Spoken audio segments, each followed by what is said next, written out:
Fifth question में अब की बार हमें जो है ना डिटरमिनेंट को जीरो प्रूव नहीं करना। देखो अब तक जितने 4 क्वेश्चन हमने किए सब में जीरो करना था, इसमें जीरो ना करके ये चीज प्रूव करनी है। ठीक है, चलिए देखते हैं। सबसे पहले तो हम कोशिश करते हैं कि यहाँ पे 2 कॉमन कैसे आए। तो 2 कॉमन के लिए हमें किसी एक रो या किसी एक कॉलम में 2 चाहिए होगा, डबल चाहिए होगा सबके लिए साथ। तो ये सोचो जरा, ये कॉलम पे तो लगा नहीं सकते, ये बी सी क्यू आर और वाई जेड अलग अलग आ जाएंगे। रो पे लगाएंगे तो B C A C A B ये सब सेम आ जाएंगे। ठीक है, बी में से बी प्लस सी में से इसको घटाएंगे तो सी खत्म हो जाएगा, माइनस ए बचेगा। फिर इसको घटाएंगे तो माइनस 2a हो जाएगा और b खत्म हो जाएगा। तो 2a आ रहा है यहाँ पे, ये काम की चीज है। देखो कैसे हम R1 पे ऑपरेशन लगा रहे हैं, कौन सा कि R1 minus R2 minus R3।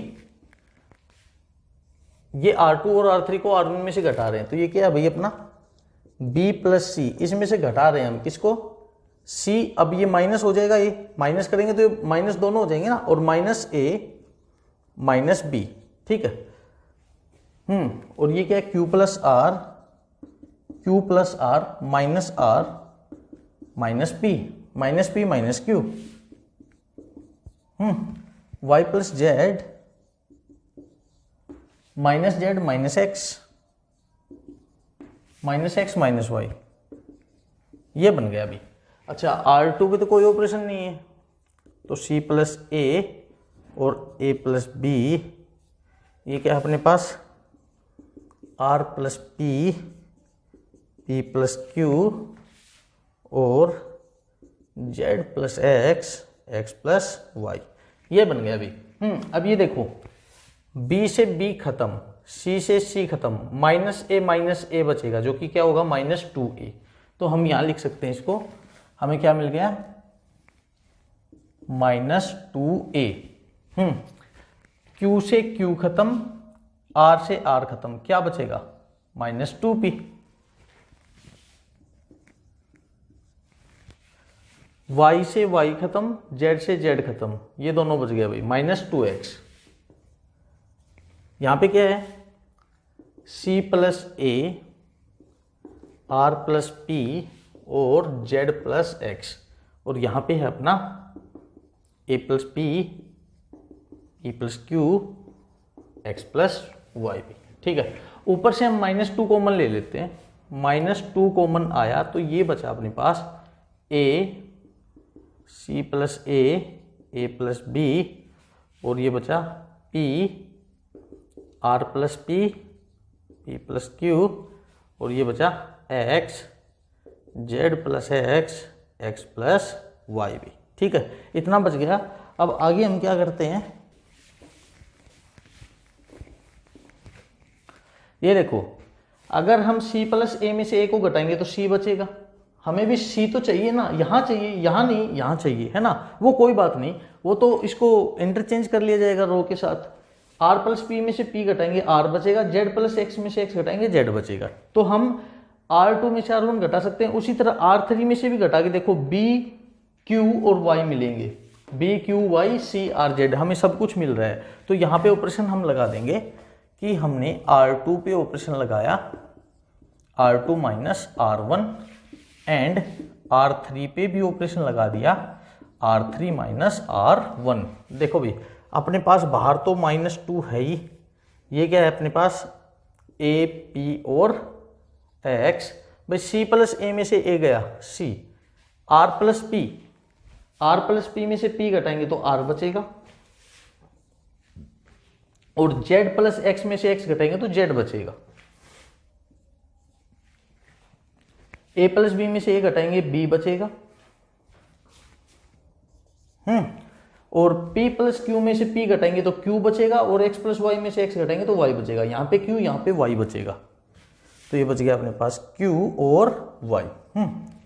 अच्छा हमने एक प्रॉपर्टी डिटरमिनेंट की ये भी पढ़ी थी कि अगर हम इंटरचेंज करेंगे 2 कॉलम्स को या 2 रो को तो डिटरमिनेंट के ऊपर क्या फर्क पड़ता है कि उसका जो साइन है ना वो चेंज हो जाता है। तो हम यहाँ पे क्या करते हैं, ऑपरेशन लगाते हैं हम यहाँ पे कि R2 को हमने एक्सचेंज कर दिया R3 से, कर दिया। तो ये ऑपरेशन लगाएंगे हमें, तो क्या मिलेगा हमें R2 पे R3 ये एक्सचेंज करेंगे तो एक तो माइनस बार लग जाएगा, एक माइनस 2 तो है ही ऑलरेडी, ये एक और माइनस बाहर लगेगा तो ये +2 हो जाएगा।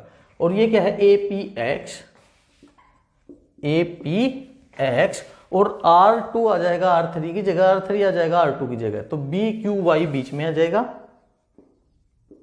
और CRZ जो है वो लास्ट में आ जाएगा। और यही तो हमें प्रूव करके दिखाना था, यही थी अपनी राइट हैंड साइड। ठीक है, क्लियर भी। अपना 6th क्वेश्चन बोल रहा है कि ये जो डिटरमिनेंट इसको 0 के इक्वल प्रूव करना है। ठीक है, देखो देखते ही पता कर सकते हैं हम कि एक स्क्यू सिमेट्रिक मैट्रिक्स है। ठीक है, हालांकि स्क्यू सिमेट्रिक का इससे कोई लेना देना नहीं है। चलो देखते हैं हम। अब हम क्या करें, हम मान लेते हैं ये जो डिटरमिनेंट है ना, इसको जनरली ना डेल्टा माना जाता है।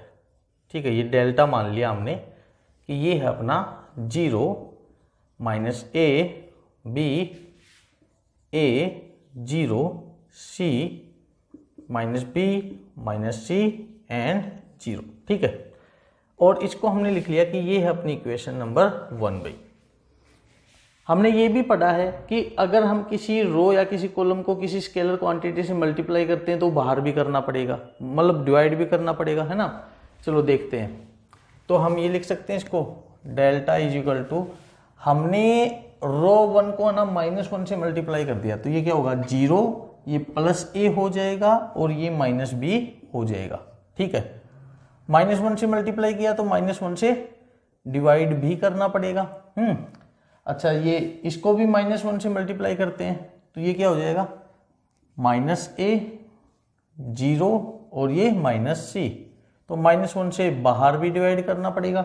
ये क्या हो जाएगा, -1 से इसको भी मल्टीप्लाई करते हैं +b +c और 0, तो -1 से एक बार और मल्टीप्लाई करना पड़ेगा। तो हमें डेल्टा जो है वो मिल गया 1/-1 ठीक है, और ये क्या है 0a -b -a 0c bc और 0।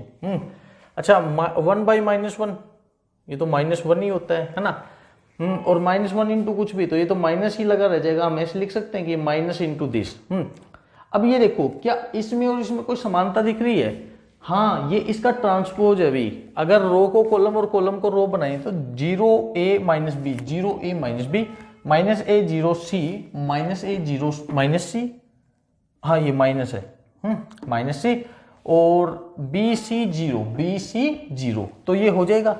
और हमने एक प्रॉपर्टी वो तो पढ़ी ही है कि किसी भी डिटरमिनेंट के रो को कॉलम और कॉलम को रो आपस में चेंज करेंगे, इंटरचेंज करेंगे, मतलब ट्रांसपोज बनाएंगे तो डिटरमिनेंट के ऊपर कोई फर्क नहीं पड़ता। तो हम इसको ऐसे लिख सकते हैं कि ये हमें मिल गया, इसको साफ ही कर लेते हैं, जगह निकाल लेते हैं यहाँ पे, ये ऊपर से कर लेते हैं। ये हमें मिल गया प्रॉपर्टी कौन सी यूज की, ट्रांसपोज वाली, माइनस, तो 0 -a b 0 -a b a 0 c, ये सेकंड कॉलम बन जाएगा, और जो थर्ड रो है -b -c 0 वो थर्ड कॉलम बन जाएगा। ठीक है, ये क्या हो गया अपने पास डिटरमिनेंट। तो ये देखो, इसको हम सेकंड इक्वेशन का नाम दे सकते हैं कि ये इक्वेशन नंबर 2 है अपनी। ठीक है, अब इक्वेशन 1 और 2 दोनों को जोड़ सकते हैं हम, एडिंग इक्वेशन 1 एंड 2। तो इधर क्या है डेल्टा, इधर क्या है डेल्टा, तो delta delta 2 delta is equal to, इसको हम क्या लिखेंगे, इक्वेशन 1 को लिखना क्या है, जो है वही लिखेंगे, 0a -b -a 0 -c -a 0 -c और bc 0 bc और 0 प्लस करके अब हम ये जोड़ेंगे तो इसमें तो ऑलरेडी बाहर माइनस लगा हुआ है, तो इस प्लस को ये माइनस कर देगा, माइनस, और ये क्या है अभी 0a -b -a 0 -c और ये bc 0। अब ये देखो भी 0a -b 0a -b -a 0 -c -a 0 -c bc 0 bc 0, दोनों मैट्रिक्स इक्वल हैं, और इसी मैट्रिक्स में से इसको खुद को लेस करेंगे, घटाएंगे, तो ये क्या खत्म हो जाएगा, कट जाएगा, तो क्या आएगा 2 delta is equal to 0, delta is equal to 0/2 जो कि 0 होगा। और डेल्टा क्या था अपना, ये इसका डिटरमिनेंट ही तो था, यही तो लेके चले थे कि ये डेल्टा है, तो ये क्या आ गया अपना 0, और यही हमें प्रूव करके दिखाना था भाई। क्लियर। 7th क्वेश्चन बोल रहा है ये डिटरमिनेंट जो है इक्वल करना है इसके 4a² + b² + c² के। ठीक है, देखो भाई बहुत ही ईजी है।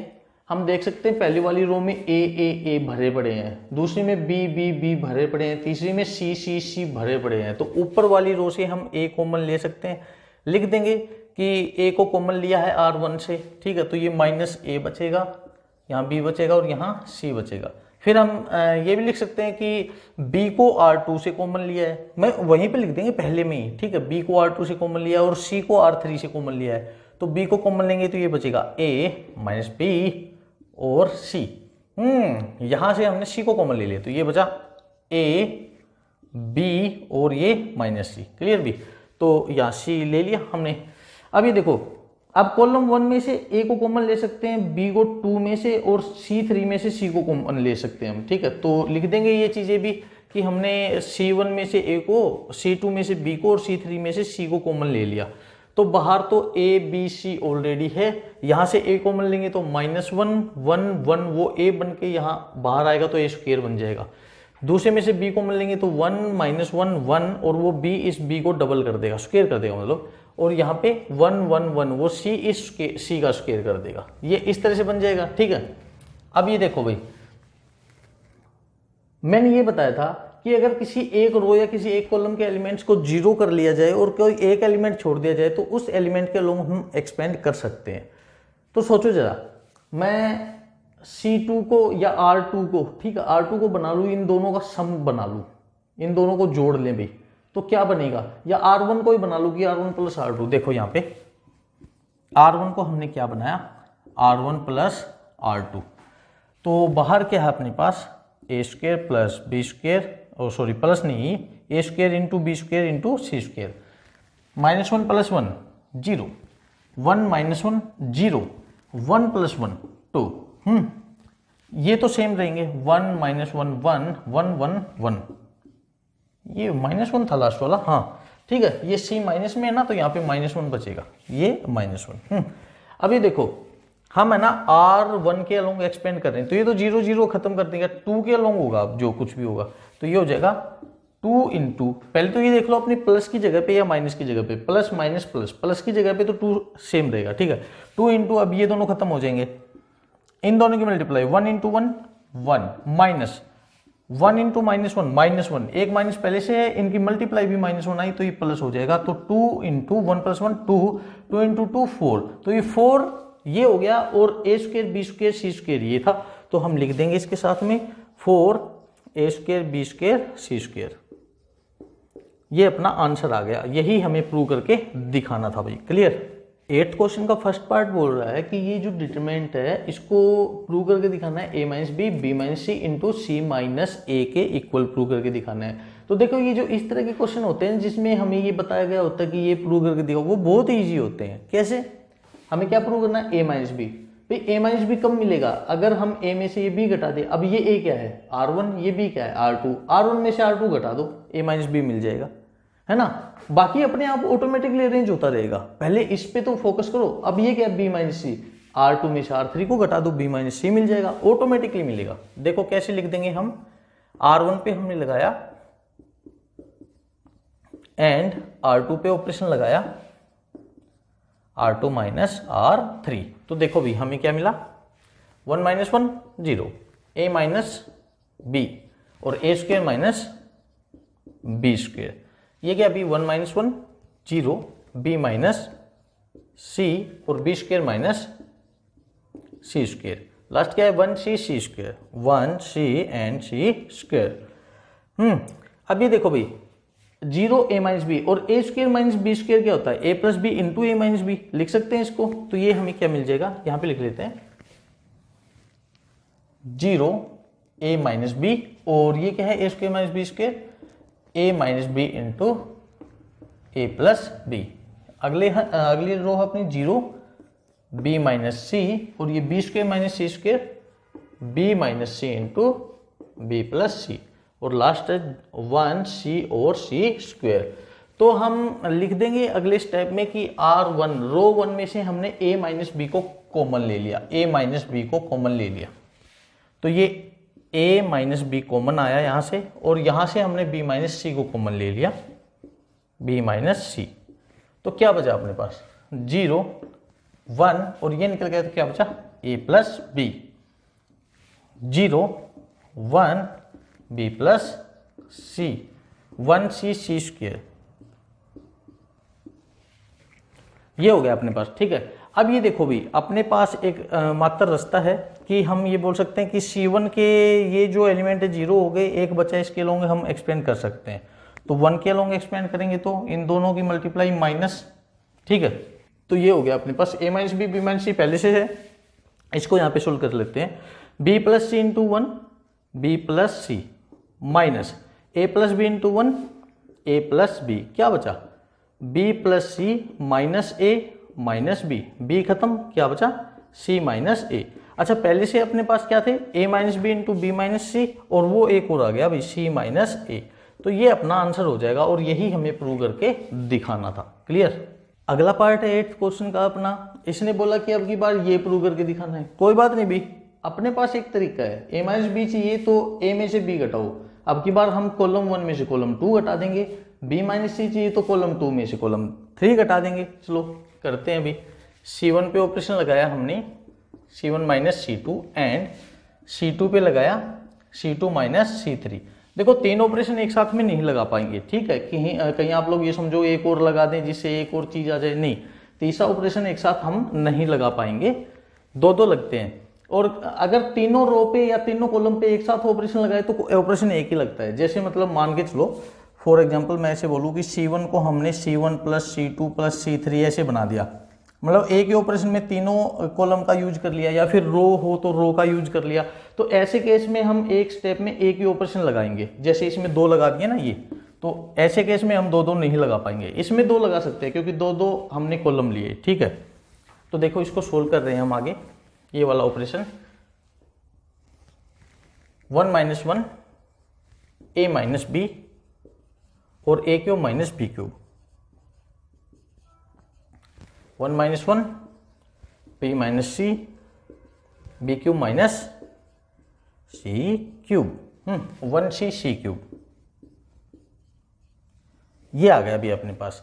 हम इसको और सोल्व करके लिखेंगे तो क्या लिख देंगे 0 0 1, या फिर ऐसे लिख लेते हैं पहले कॉलम में 0 a माइनस बी और a cube minus B cube. ये देखो भी फॉर्मूला होता है अपने पास X cube minus Y cube होता है X minus Y into X square plus Y square plus X Y, ठीक है। ये होता है अपने पास फॉर्मूला भी X cube minus Y cube का। यहां पे देखते हैं इसको अप्लाई करके a cube minus B cube, तो इसको क्या लिख देंगे हम a minus B into a square plus b square plus A B, ये वाला फॉर्मूला यहां लगा देंगे। ये 0 b minus c 0 b minus सी और b cube minus c cube हो जाएगा अपने पास b minus c into b square plus सी स्क्र प्लस बी सी, ठीक है। और अगला है 1c c square 1c c cube, है ना, लास्ट वाला c क्यूब है 1c c क्यूब। अब ये देखो भाई हम कॉमन ले लेंगे यहां से R1 नहीं C1, ठीक है। C1 में से a माइनस बी कॉमन ले लेंगे तो हमें मिलेगा a माइनस बी और ये हो जाएगा 0 1 a square plus b square plus A b, ठीक है। C2 में से हम b माइनस सी कॉमन ले लेंगे, ये हो जाएगा 0 1 और बी स्क्र प्लस सी square plus B C plus B C और लास्ट वाला है अपना 1c c क्यूब। अब ये देखो ये वाला जो फर्स्ट वाली रो है वो दो एलिमेंट 0 हैं, एक एलिमेंट बचा हुआ है, इसके लॉन्ग हम इसको एक्सपेंड कर सकते हैं। तो चलो इसको साफ करके यहाँ पे एक्सपेंड करते हैं हम इसको। तो ये 1 इनकी मल्टीप्लाई ये क्या है बी स्क्र प्लस सी square plus B C into 1 minus ये क्या है A square plus B square plus A B into 1, तो यही रह जाएगा। ये क्या बना अभी, B square plus C square plus B C minus A square minus B square minus A B.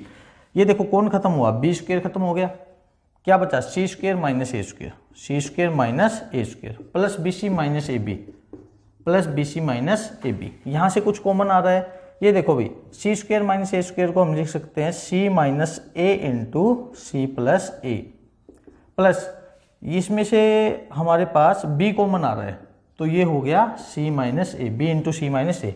फिर से सी माइनस ए को कॉमन ले लेंगे तो ये हो जाएगा अपने पास सी माइनस ए इंटू सी माइनस ए निकला, सी प्लस ए बचा और प्लस बी इंटू 1, बी बच गया। ठीक है, तो ये आ गया अपने पास। देखो a minus B, B minus C तो था ही, इसको दोबारा लिख लेते हैं।